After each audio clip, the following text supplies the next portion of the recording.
la préfecture, ça calmera tout le monde. Catherine Morizot, vous Oui. êtes directrice des sécurités Oui. à la préfecture de Côte-d'Or. Alors ça sert d'exemple parce que notre belle Bourgogne Franche-Comté a plusieurs départements. Il y en a 8 Oui. au total. On a choisi la Côte-d'Or en l'occurrence parce que c'était simple aussi et parce que la préfecture n'était pas si loin que ça. Parler simplement des choses compliquées, c'est pas toujours évident. Néanmoins, un site Seveso, c'est quoi ?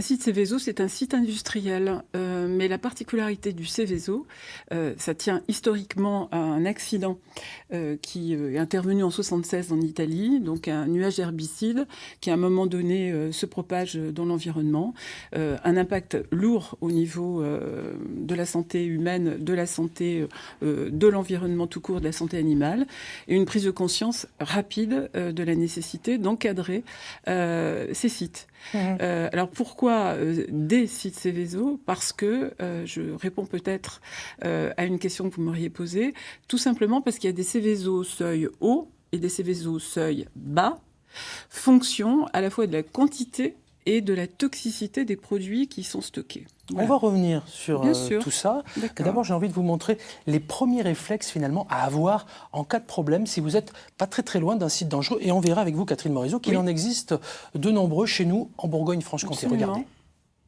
Avec ces usines à côté de chez nous, je suis pas rassuré, moi. T'as raison, on n'a jamais eu d'infos et on sait même pas quoi faire en cas d'accident.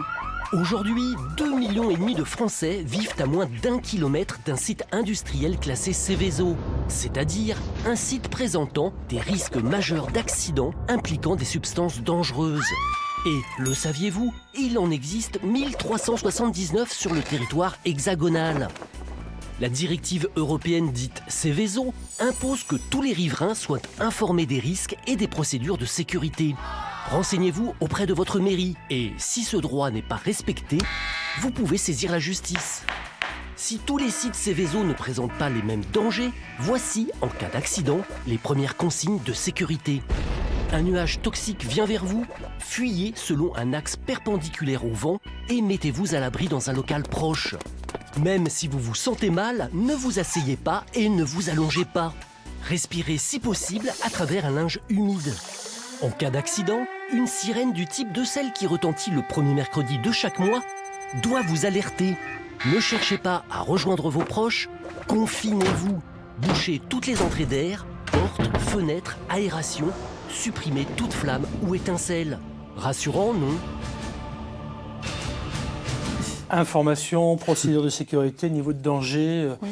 fuir, respirer à travers un linge humide. Je ne sais pas si c'est rassurant, mais en tout cas, ça existe chez nous en Bourgogne-Franche-Comté, dans le sens où il y a des sites Seveso. Il y en a combien, Catherine Morizot ? Alors, très clairement, il y a 16 sites Seveso chez nous. Et là encore, pour donner une idée des proportions en termes de graduation, en termes de gravité, il y a 6 sites Seveso seuil haut, dont la plupart sont situés sur Dijon, Longwy. Je pense, pour l'exemple, qu'on peut citer les établissements pétroliers dijonnais, qu'on peut citer Raffinerie du Midi ou encore Dijon Céréales. Ce sont des zones que les Dijonnais connaissent. Bon, voilà, ce sont des zones où ils passent. Et pour autant qu'ils passent et qu'ils transitent dans ces zones-là, ils ne courent pas de risques clairement immédiat, c'est absolument pas le cas. Et pour autant que risque il y a quand même un certain nombre de mesures qui sont prises. Justement, avant de venir à ces mesures, je reviens sur le risque. Oui. Le risque, pour parler concrètement, Oui. il est à combien de kilomètres de ces sites classés Seveso ? Est-ce que vous avez un rayon d'action ? Oui, bien entendu, parce que là encore, je ne vais pas vous assommer avec une somme réglementaire qui n'a aucun intérêt pour ceux qui nous entendent, mais il faut bien comprendre que dès lors qu'on est sur un Seveso seuil haut, il y a un certain nombre de plans qui existent, notamment des plans de prévision des risques technologiques qui clairement précisent des périmètres, un impact et donc des mesures adaptées. Il y a une moyenne quand même, on peut dire, je ne sais pas, 5, 10, 15 kilomètres près d'un site Seveso, peut-être plus ? Seveso, je me permets. Oui, et vous avez raison. Il y a des rayons d'action qui sont forcément différents d'un Seveso à un autre, fonction, là encore, de la nature du produit et de sa toxicité. Et il faut également savoir, pour rassurer ceux qui nous regardent, qu'il y a des mesures de prise. Quand il y a, par exemple, des habitations qui sont proches d'un Céveso et que ces maisons sont, existent depuis longtemps. Il est clair que les mesures, ça consiste en quoi ? Ça consiste en délaissement, en expropriation. Ça peut consister aussi dans des mesures de renforcement des vitrages au niveau des fenêtres, pour faire en sorte que le risque d'explosion, on puisse y faire face par un renforcement. On va aller faire un petit tour à Vonge tout à l'heure dans la région pour voir un exemple concret avec celles et ceux qui vivent justement près d'un site Céveso. Mais d'abord, je voudrais vous faire écouter un témoignage qui nous concerne tous au 0805 383 383. C'est le témoignage de Yves qui a décroché son téléphone et pris sa webcam. Regardez. Alors, comme tous les sinistrés d'AZF, mon souvenir principal, c'était d'un côté la radio qui nous demandait de nous confiner, et de l'autre côté les portes et les fenêtres qui avaient volé en éclats. Donc, personne ne pouvait se confiner. Parce que c'est les industriels qui évaluent les risques dans leurs usines, et que personne n'avait imaginé qu'il y aurait une explosion à AZF, pas plus qu'il puisse y avoir un incendie à Lubrizol d'ailleurs. Et que l'État qui est chargé de contrôler tout ça n'y met pas les moyens. Alors, est-ce qu'on va faire ce qu'il faut dans ce pays pour évaluer correctement les risques industriels, et est-ce qu'on va commencer à imposer aux industriels la réduction du risque à la source, qui reste le seul vrai moyen d'améliorer la sécurité des salariés, des riverains et de l'ensemble de la population de ce pays? Alors merci Yves déjà pour votre témoignage. On a entendu AZF, on a entendu Lubrizol à Rouen récemment. C'est vrai qu'on a tous en mémoire ces catastrophes. Pour finalement rebondir sur le témoignage de Yves, la réduction des risques à la source, ça passe par un contrôle strict de l'État. Ça veut dire que comment vous agissez et surtout quel est le pouvoir de l'État sur l'industriel finalement qui construit son usine à risque, Catherine Morisot? Il est à tous les étages, si je puis dire. Au moment du projet, au moment de l'implantation du site. C'est évident qu'un industriel ne peut pas s'implanter n'importe comment, sans respecter aucune condition. À un moment donné, l'arrêté préfectoral qui arrête le fonctionnement de l'établissement met en place des prescriptions pour concilier précisément l'activité industrielle avec la sécurité. Ça, c'est la première chose. À la création. Dès lors que l'établissement fonctionne, il y a des contrôles qui sont à la fois programmés et des contrôles qui sont totalement inopinés. C'est ce qu'on appelle les contrôles effectués par la DREAL, par les inspecteurs des installations classées, qui rendent compte au préfet d'un certain nombre de difficultés de fonctionnement. Et très clairement, c'est pas parce qu'on les relève qu'on se contente de les relever. On contrôle in fine, si toutes ces observations ont fait l'objet de mesures pratiques concrètes. Et il y a, je ne vais pas vous assommer avec tous les comités... Non, c'est pas le propos et puis c'est pas le lieu non plus. Tout à fait, avec toutes les structures qui existent, mais au début, dans le fonctionnement et aussi dans le cadre de quelque chose dont on ne parle pas beaucoup, dans le cadre d'exercices que nous organisons tous les ans. On est souvent les témoins, nous, la télévision, les radios, etc., de ces exercices. Absolument. Où justement on apprend à réagir face à ces risques quand on est près d'un site Céveso. Je vous l'ai dit tout à l'heure, on va partir à Vonge. Comment vit-on finalement autour d'un site Céveso? On s'est posé cette question. Il y en a beaucoup en Bourgogne-Franche-Comté, enfin il y en a quelques-uns, vous nous le disiez. Exemple avec la commune de Vonge, un village côte-dorien qui se situe finalement près de l'une des usines d'explosifs de France les plus importantes. Regardez. Oui. Quand on traverse le village, impossible de la rater. La poudrerie, au cœur de Vonge depuis 300 ans. C'est à quelques mètres de là que Jean-Pierre et Régine habitent, dans ce pavillon où le couple a dû installer des fenêtres anti-déflagration. On a mis des fenêtres aux normes, quoi. C'est des fenêtres qui tiennent 30 millibars, voilà. C'est-à-dire que s'il y avait une explosion, les fenêtres, les carreaux, ils ne bougent pas, quoi. Derrière ces murs, 1000 tonnes d'explosifs stockés avant d'être vendus aux carrières. Et plusieurs fois par jour, des détonations. Des tests sur les produits, un environnement devenu familier pour les riverains du site. Quand on entend des booms, des fois on se dit « ouais, ça a claqué fort aujourd'hui, parce qu'on fait des essais. Hein. » Mais bon, voilà. Bon, on sait qu'il y a ça à côté, le dépôt qui est là-bas au-dessus.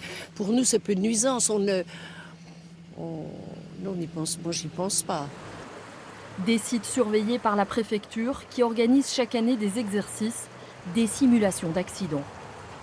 Ça nous permet de tester la réactivité des services, ça nous permet aussi, le cas échéant, de tester, je dirais, la bonne coopération avec les services municipaux, par exemple, avec les services hospitaliers, et ils nous permettent aussi, effectivement, de travailler avec la population pour lui permettre d'acquérir les bons réflexes, notamment en termes de mise à l'abri. À Vonges, une dizaine d'accidents ont émaillé l'histoire de cette usine. Le plus dramatique d'entre eux a fait 10 victimes, 10 ouvriers tués le 8 janvier 1920. Vonges, pour ceux qui cherchent un petit point GPS, entre Pontaillé-sur-Saône et La Marche-sur-Saône, en Côte d'Or, dans notre région Bourgogne-Franche-Comté. Je vous ai senti très attentive, Catherine Morisot, à ce qu'on vient de voir, parce que c'est vrai que ça nous concerne tous. Oui, ça nous concerne tous, mais Titanobel, bon, certes, ce sont des explosifs. Explosifs, on les entend, mais on fait des tests pour les carriers, notamment pour ceux qui construisent qui creusent des carrières. Hein. On en voit dans un certain nombre de sites bourguignons. Donc, à un moment donné, il y a des explosions sur le site. Ces explosions, elles font du bruit, mais elles ne sont pas de nature, elles ne doivent pas être de nature à inquiéter les riverains ou les personnes qui passent. Parce que c'est le travail de ceux qui sont à l'intérieur du site que de provoquer ces explosions. Quand bien même il y aura un accident, là encore, les pouvoirs publics mettent en place un certain nombre de mesures, des plans. Alors, il y a un plan de l'industriel, mais clairement, si l'accident intervenait avec un impact lourd au niveau de l'environnement qui est proche de ce site Seveso, le préfet, lui... C'est lui le responsable, je vais y arriver. Alors, en tout cas, le responsable des événements, non, mais en tout cas le responsable évident. des opérations qui vont suivre. Alors, il est responsable des opérations sur son site, en admettant qu'à un moment donné, il y a un accident très fort qui impacte l'environnement, les riverains, les habitants. C'est évident que le préfet, là, dans ce cas-là, prend la main et applique un autre plan. Mais alors, il y a beaucoup de plans, on l'a compris, on va pas tous les détailler, l'essentiel c'est de savoir, et c'est de dire aussi, mais vous l'avez fait, qu'il y a des choses qui existent, des solutions qui peuvent exister. Maintenant, comme toujours, c'est quand on est confronté au risque, je le disais en démarrant cette émission, le risque zéro n'existe pas lorsqu'un industriel manipule des produits dangereux, et les conséquences d'un accident, on le sait tous, peuvent devenir graves, on l'a vu dans l'actualité. Et très clairement, je me permets d'ajouter juste ce point, à un moment donné, la personne qui est interviewée dit... quid, on nous demande de nous confiner, si ça explose, les vitres vont exploser, et du coup on se confine comment? C'est une vraie question, mais là, au jour d'aujourd'hui, sur les 3 sites Titanobel, enfin sur les 3 communes, on est en train de travailler justement à la mise en place des renforcements de ces fenêtres, de ces ouvrants, avec des opérations un peu complexes en lien avec les 3 communes, mais nous le faisons. Ok, un site Seveso, rappelons-le, c'est un site particulier où des mesures de sécurité spécifiques peuvent être prévues pour organiser des conduites à tenir en cas d'accident majeur, on l'a compris, voilà, pour celles et ceux qui vivent à côté des sites Seveso. Merci Catherine Morisot, vous restez avec nous, quoi qu'il arrive, parce que ça peut aussi vous concerner, la gueule de bois, ça peut aussi vous concerner, les animaux. Ça n'arrive pas qu'aux autres, mais bien sûr, bien sûr. Tiens, à propos, vous souhaitez nous joindre une prochaine fois pour qu'un expert puisse répondre à une de vos questions. Voici un numéro de téléphone qui va s'afficher, regardez sur votre écran. 0805 383 383 et les matins de France 3 Bourgogne-Franche-Comté.